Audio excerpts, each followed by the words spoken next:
กำใหญ่ๆครับอ๋อ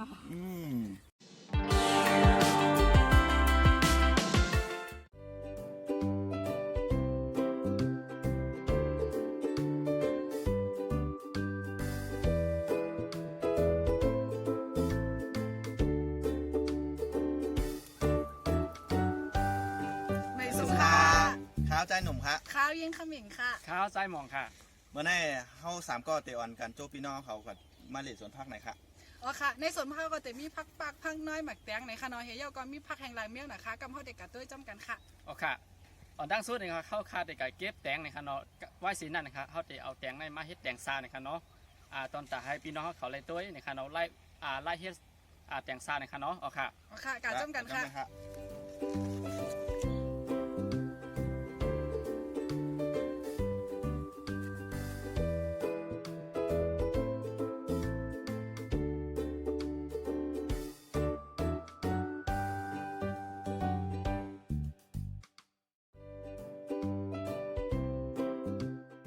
เอาครับพี่น้องครับนั่นก็เป็นยอดพักน้อยเนี่ยครับเนาะตึงหนุ่มๆแช่มๆครับเนาะก็ยอดพักน้อยเนี่ยก็โจกินก็ไล่เกียงกินก็ไล่เนี่ยครับเนาะเอาครับ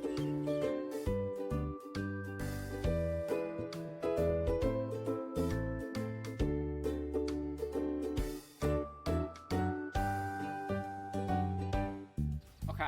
อันนี้ก็เป็นยอดพักปักนะครับเนาะอันนี้ก็ที่ผูกไปใหม่ๆไว้ค่ะเนาะพักปักนั่นก็เอามือแกงกินใส่ล้อพักน้อยอันนั้นเอามือจ่อก็อะไรนะครับเนาะพักปักนะครับยอดมันกินเสียมก้านะครับเนาะหมักมันก็เอามากินอะไรนะครับเนาะมาอุบนะครับเนาะเป็นหมักปักตัวมที่ในกบานค่ะเนาะบ้องเหลืองมาบ้องมันเก๋มาเย้านะครับเนาะเอาค่ะ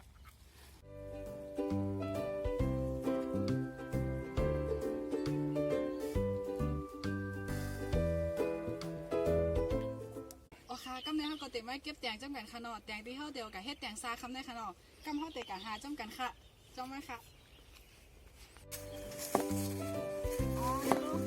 นี่ค่ะแตงค่ะเฮาไม่ยาวค่ะใหญ่นะคะนะนี่ค่ะ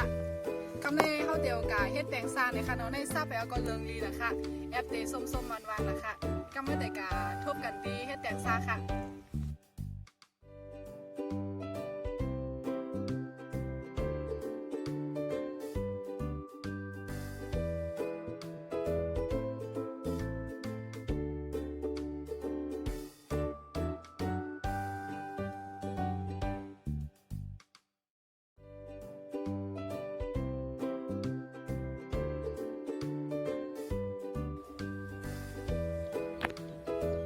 ไหว้เสร็จเฮากัดเลโซนเฮาก็กัดเก็บแตงมากนะคะเนาะคำในเฮาเต็มมาเฮ็ดกินแตงซากันตีสวนใจหนุ่มค่ะกำเฮาเต็มมาต้วยกันค่ะว่าลอกไล่เฮ็ดมันในมันเตะเฮ็ดจังหือนะคะเนาะเฮ็ดง่ายๆก็ค่ะกำมาต้วยกันค่ะค่ะอ่อนตั้งสูตรเฮาเต็มมาฮู้จักกิริยาก่อนค่ะว่ามันมีสังพองนะคะเนาะ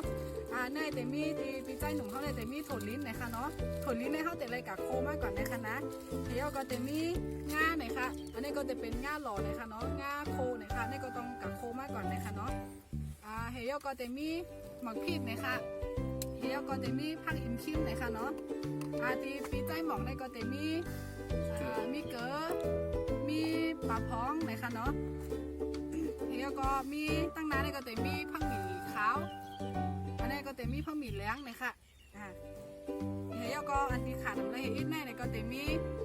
ถั่วเน่านะคะเนาะมีใจไต้อ่อนนะคะอันนี้เป็นผู้สนับสนุนหลักของเรานะคะเนาะค่ะที่ลำล่องที่สู้ในเตรียมขาดไรเซอีในก็จะเป็นแตงนะคะเนาะแตงซับๆเพลก็เลืองๆในจากสวนปีใจหนุ่มเฮาเนี่ยค่ะอันแรกก็เฮาแต่ไรมาผ่าแตงก่อนนะคะเนาะจ้องมาค่ะ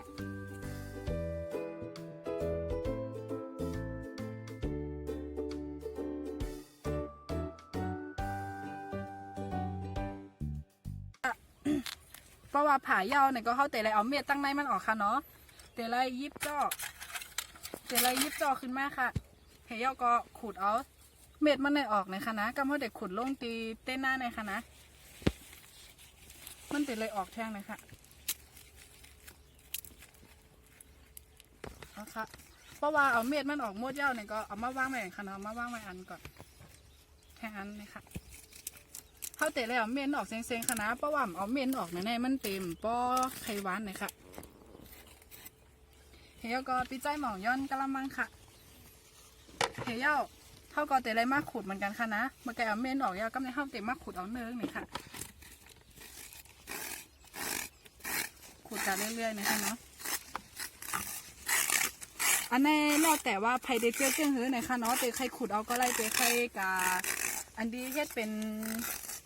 พูดเอาก็ไล่ไหนคะนั่นเนาะแต่ว่าเขาเลือกที่ขุดเอาไหนคะมันเตะหวานหรือเขาเจอกินเจ้งไหนนะคะ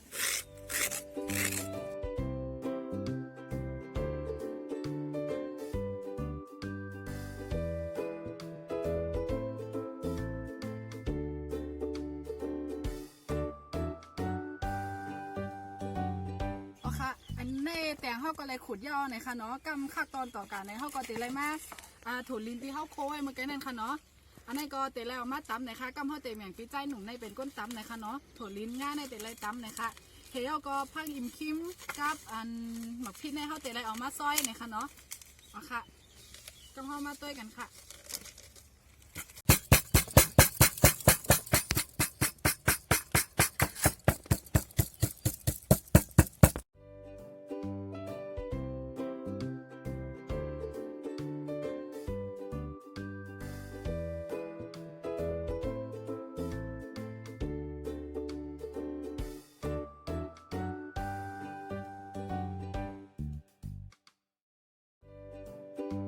ปีใจหมองกำเนยย้อนกินได้อย่างอินค่ะเอาค่ะอันนี้ก็อันดับแรกเขาก็เต็มมีเกลือนะคะเนาะอย่าเพราะใส่น้ำนะคะนะแตงในมันเต็มเพราะเจอเกินน้ำเลยค่ะเอาค่ะเฮียก็อันที่นี่เป็นปลาพร้องเลยค่ะที่สองใส่ลงกันเลยค่ะช่างอินเนาะเฮียก็กำเนยมาแทงหมักพริกเลยค่ะหมักพริกรีบค่ะนะหมักพริกรีบมาซอยเฮกำเนยทำมาเป็นผักอิ่มคิมเลยค่ะผักอิ่มคิมก็ใส่ให้ไหนค่ะเนาะยอกำเนยปีใจหนุ่มย้อนง่าค่ะค่ะให้ใส่ลงกาเล่นนะคะนะเป็นเลยโอนๆเลยค่ะ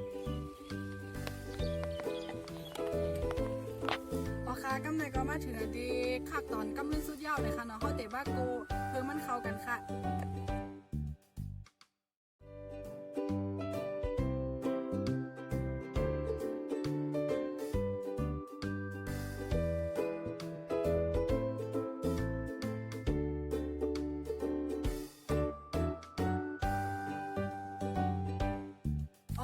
อันดีคักตอนโก้เนี่ยก็เข้าเตะโกจนอันดีหมี่กี้มันเข้ากันนะคะเนาะเฮอว่าอายาสาของเขามันเตะแคมอินนะคะ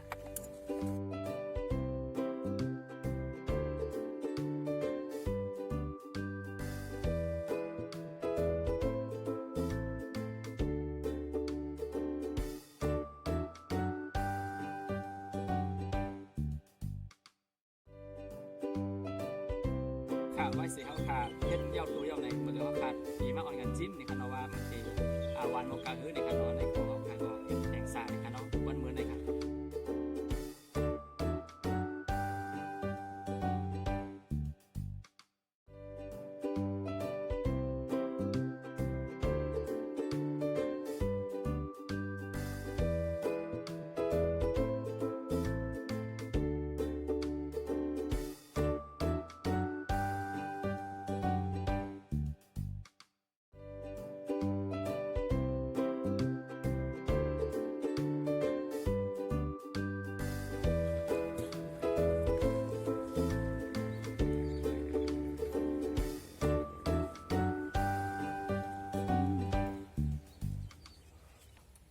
ค่ะเมื่อในก็เข้าคาเฮ็ดตั้งกินใต้แตงซาในค่ะเนาะก็สังว่าถูกอกถูกใจพี่น้องเขาในก็อย่าไปลืมกดไลค์กดแชร์ปันอีกหนึ่งในค่ะเนาะสังว่าตัวตั้ง YouTube ในก็ฝากช่องไตโมเดลชาแนลนะครับหันถึงเจ้าหือก็ปันตั้งหันถึงกันเข้ามาอะไรในค่ะเนาะอำนั้นวันตามเมื่อนาใครคือคาเขาเฮ็ดตั้งกินใต้เมียวหือก็ปันตั้งหันถึงกันเข้ามาอะไรนะครับก็วันเมื่อในก็คาเขา3ก็เต็มย้อนกาก่อนนะครับหมายสุขครับ